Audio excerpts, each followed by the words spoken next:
Hello friend, कैसे हैं आप लोग। मेरा नाम है कृति सहाय।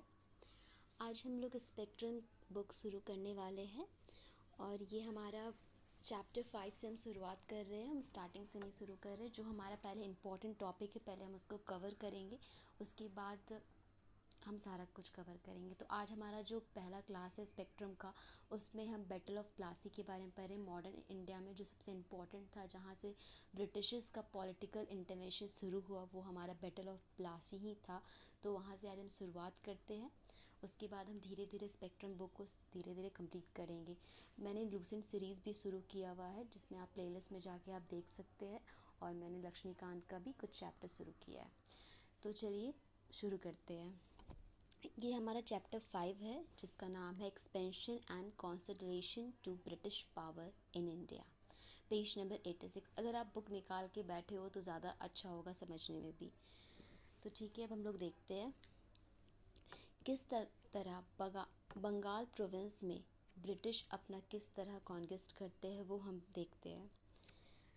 मुग़ल एम्पायर के टाइम जो बंगाल हमारा था, वो काफ़ी ज़्यादा रिचेस्ट प्रोविंस था। आज का जो हमारा बांग्लादेश है, वो भी हमारा बंगाल में ही आता था। और वहाँ के जो नवाब थे, वो हमारा आज का जो बिहार उड़ीसा स्टेट है, ये सब को भी उनके अंडर था। यूरोपियन जो भी कुछ गुड्स रॉ प्रोडक्ट भेजते थे बंगाल से यूरोप, उसमें हमारा इंडिगो था, सॉल्ट पीटर था, rice, sugar, silk, cotton, textile, handicraft, ये सब था। ईस्ट इंडिया कंपनी जो है, अपना पूरा बंगाल में कॉमर्शियल ट्रेड इस्टेब्लिश कर रहे थे। नियरली अगर हम माने, जो एशिया से जो भी हमारा गुड्स जा रहा था यूरोप, वो मेनली बंगाल से 60% जो है वो बंगाल से ही जा रहा था। अगर हम बात करते हैं 1630s के दौरान, जो इंग्लिशमैन का जो भी कॉमर्शियल सेटलमेंट था, वो बहुत ज़्यादा स्टेब्लिश हो चुका था। उन्होंने यहाँ पे कुछ फैक्ट्री बनाया, जैसे कि सबसे पहले बालासोर में बनाया, हुगली में बनाया, ढाका में बनाया, पटना में बनाया, कासिम बाज़ार में, ये सब में अपना वो फैक्ट्री बनाने लगे और अपना कॉमर्शियल सेटअप को बढ़ाने लगे।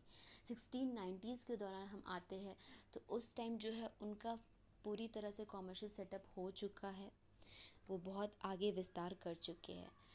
जो कंपनी जो भी ट्रेड करते थे, उसका सालाना जो है वो देना पड़ता था। ऑफकोर्स मुग़ल शासक का राज था, तो मुग़ल एम्पायर को देना पड़ता था।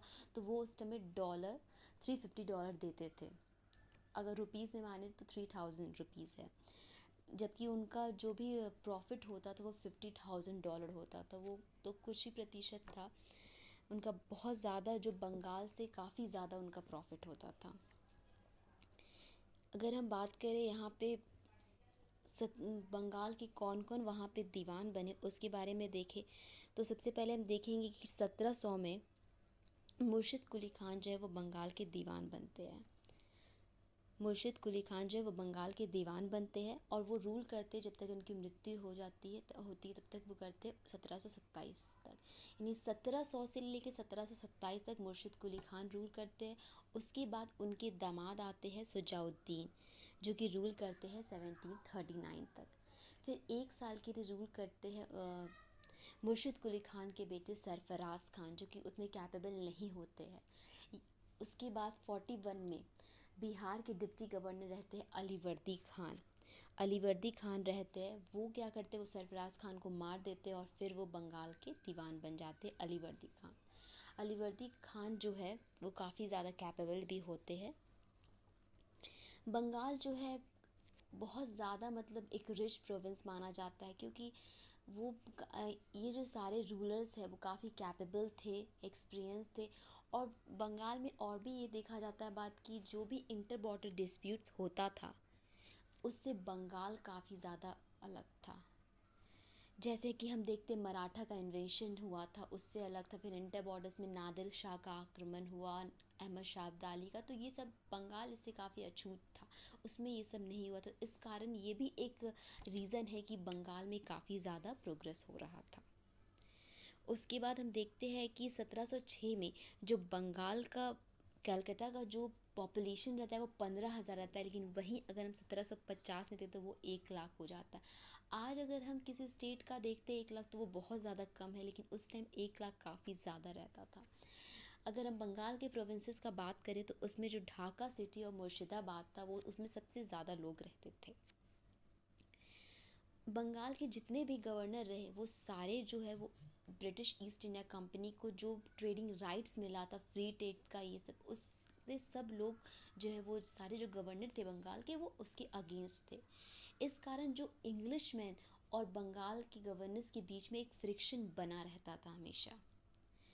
उसके बाद 1757 से लेके 65 के दौरान जो है पूरी तरीके से अगर हम पावर देखें तो जो दीवान है बंगाल से उससे छीन के वो ब्रिटिशर्स के हाथों में आ चुका था।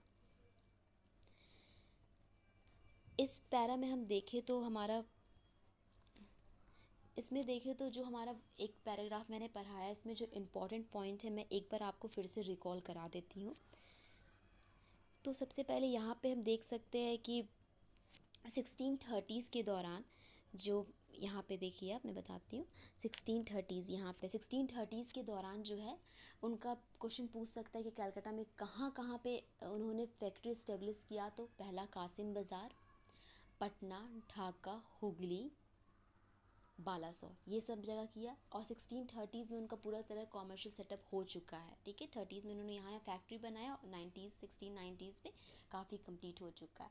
ये दो इम्पॉर्टेंट पॉइंट है। फिर आप ये भी याद रख सकते हैं कि वो सालाना जो है वो $350 देते थे, जबकि उनका होता था कितना फ़ायदा, $50,000, ठीक है। और ये आप एकदम याद कर लीजिएगा ये जो है सारा रूलर्स के बारे में कि 1700 से, देखिए सबसे नंबर 1 सबसे शुरुआत में कौन दीवान बने थे, मुर्शिद कुली खान, 1700 से लेके कब तक, 1727 तक, ठीक है।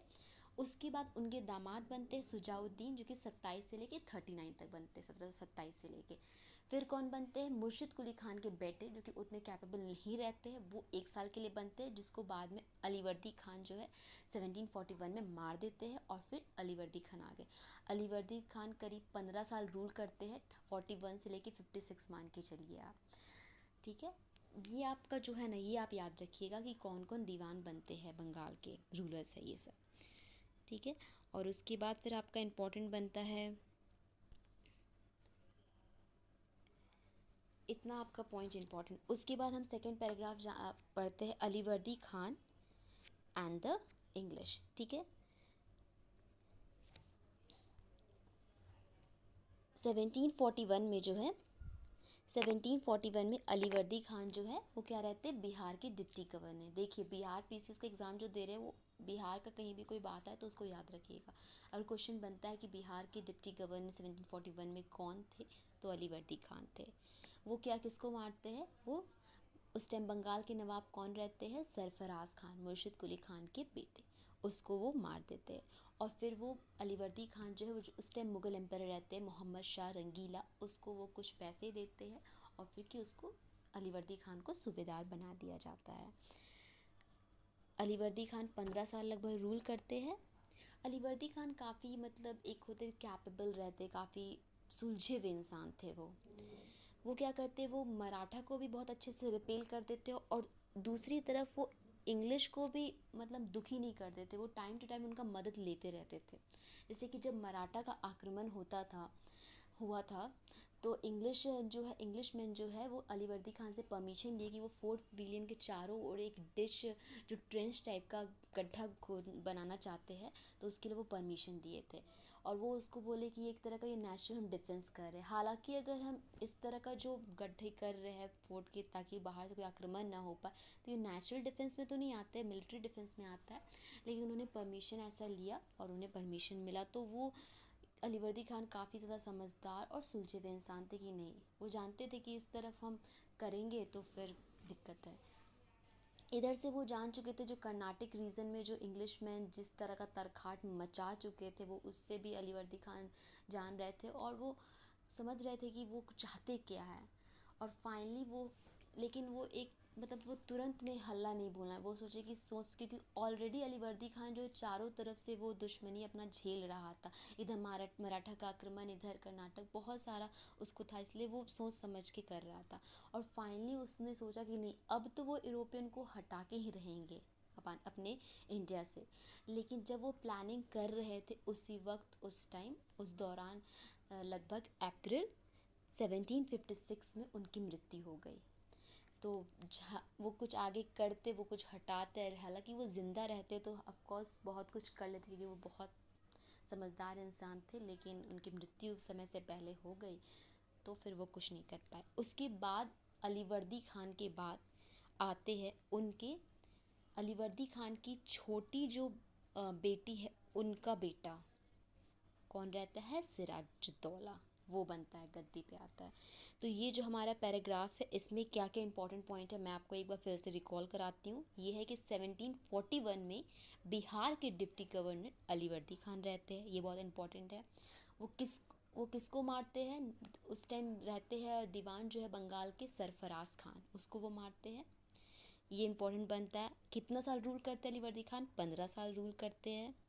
और उनकी मृत्यु कब होती है, अप्रैल 1756 में, ये इंपॉर्टेंट बनता है। ठीक है, अब आते क्या क्या चैलेंजेस सिराजुद्दौला के सामने आते हैं। सिराजुद्दौला मात्र एक 20 साल का युवक रहता है, और उसने जो भी अपने पिता से, ग्रैंड फादर से जो भी कुछ सीखा, वो मतलब इस एज में काफ़ी ज़्यादा, वो जैसे गद्दी पे आता है, काफ़ी ज़्यादा राइवल उसके आसपास रहते हैं, उसके घर में ही कहते हैं ना रहते हैं।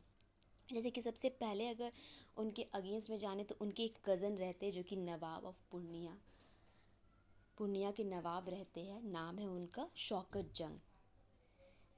जंग, जो कि पूर्णिया एक्चुअली एक बिहार में डिस्ट्रिक्ट है वो।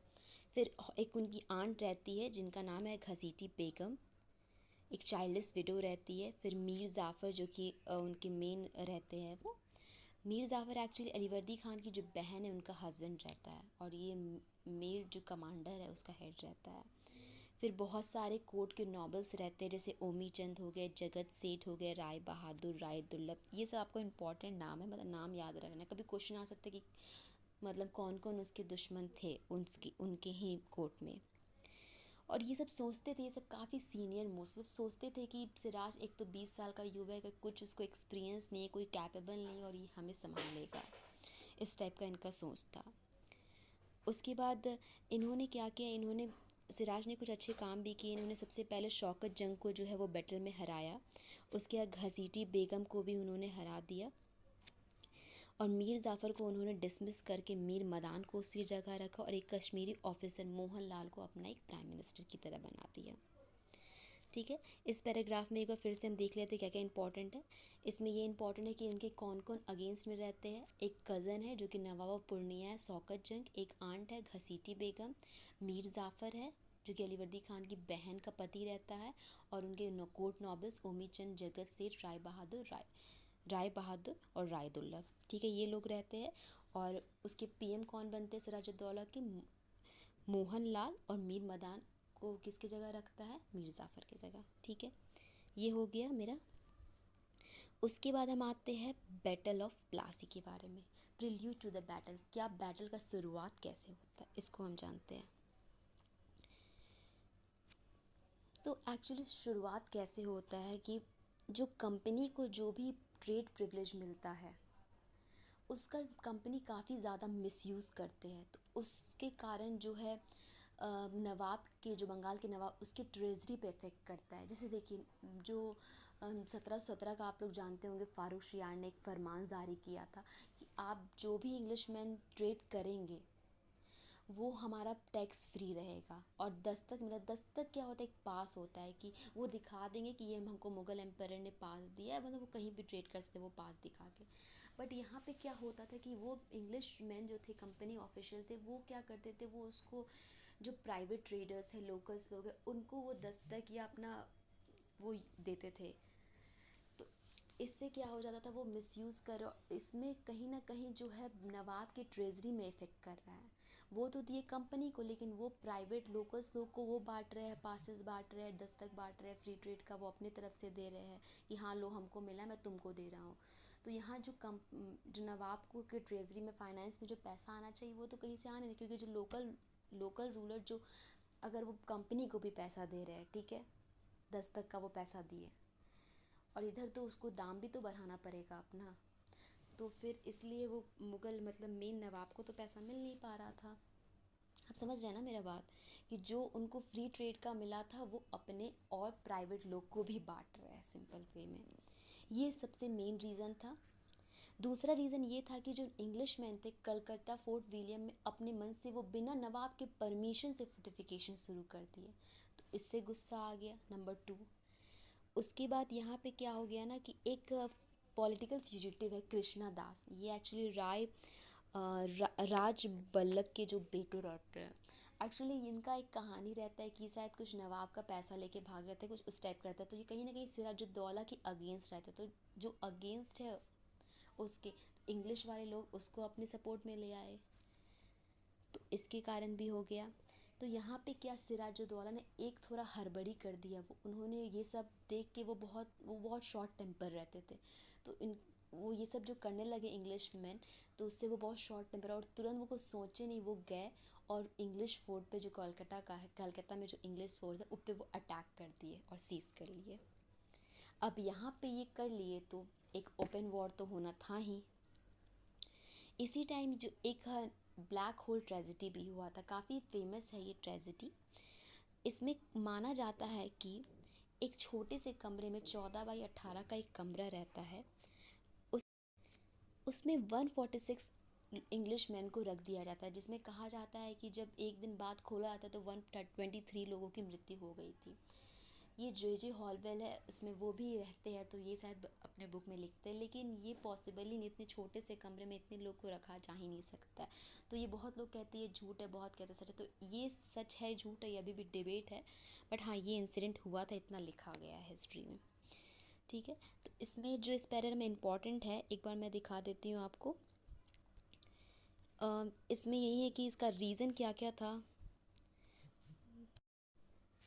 तो पहला ये था कि जो इंग्लिश मैन थे वो ट्रेड प्रिविलेज का यूज़ कर रहे थे, मिसयूज़ कर रहे थे, जिसके कारण नवाब के जो भी ट्रेजरी में इफ़ेक्ट कर रहा था, पहला रीज़न ये हो गया। उसके बाद दूसरा रीज़न ये है कि बंगाल में वो फोर्टिफिकेशन शुरू कर रहे थे, जिसके कारण वो बिना परमिशन के, नवाब के बिना परमिशन से कलकत्ता में कर रहे थे फोर्टिफिकेशन। उसके बाद तीसरा था कि कृष्णदास का वो हेल्प कर रहे थे, जो कि सिराज के अगेंस्ट था। तो ये एक इस पैराग्राफ में इंपॉर्टेंट है। फिर एक ब्लैक होल ट्रेजिडी के बारे में जान लीजिए। एक 146 लोग थे जिसमें 123 लोगों की मृत्यु हो गई थी, ऐसा बोला गया था। उसके बाद हम जानते हैं कि बैटल में क्या क्या हुआ। इतना कुछ हो गया, अब क्या हुआ, अब रॉबर्ट क्लाइव को बुलाया गया। रॉबर्ट क्लाइव ये एक बहुत ज़्यादा क्या कहते हैं चतुर इंसान, जो काफ़ी एक हीरो की तरह सामने आए, एक दिमाग वाले इंसान, बहुत ज़्यादा सोच समझ के फ़ैसला लेते थे। तो ये रॉबर्ट क्लाइव जो है ये मद्रास में रहते हैं, मद्रास में उनका काम चल रहा था, तो वो वहाँ से आते हैं कलकत्ता अपने आर्मी को लेके, ताकि बंगाल में अपना इंग्लिश पावर को स्ट्रॉन्ग किया जा सके। उसके बाद वो एक सीक्रेट अलाइंस बनाते हैं मीर जाफ़र, राय बहादुर, जगत से। ये सब कौन थे, जो कि सिराजुद्दौला के अगेंस्ट थे।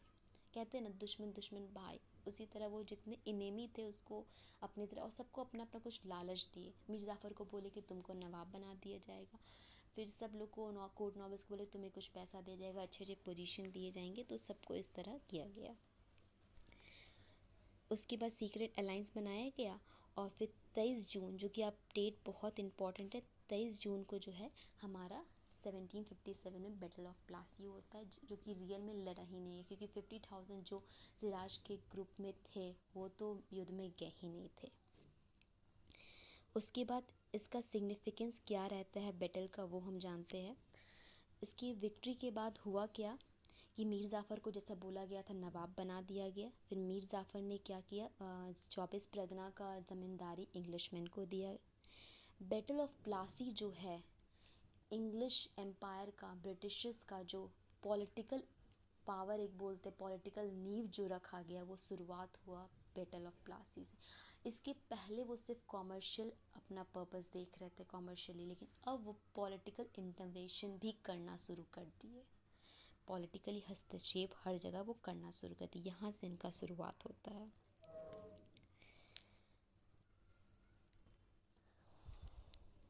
तो बस इसमें यही है। अगर आपको आज का मेरा क्लास अच्छा लगा हो तो please like, subscribe and share ज़रूर कीजिए। नेक्स्ट क्लास में हम लोग पढ़ेंगे बैटल ऑफ बक्सर के बारे में, और हमारा स्पेक्ट्रम सीरीज़ मैं इस तरह कंप्लीट करूँगी। और थैंक यू, बाय बाय।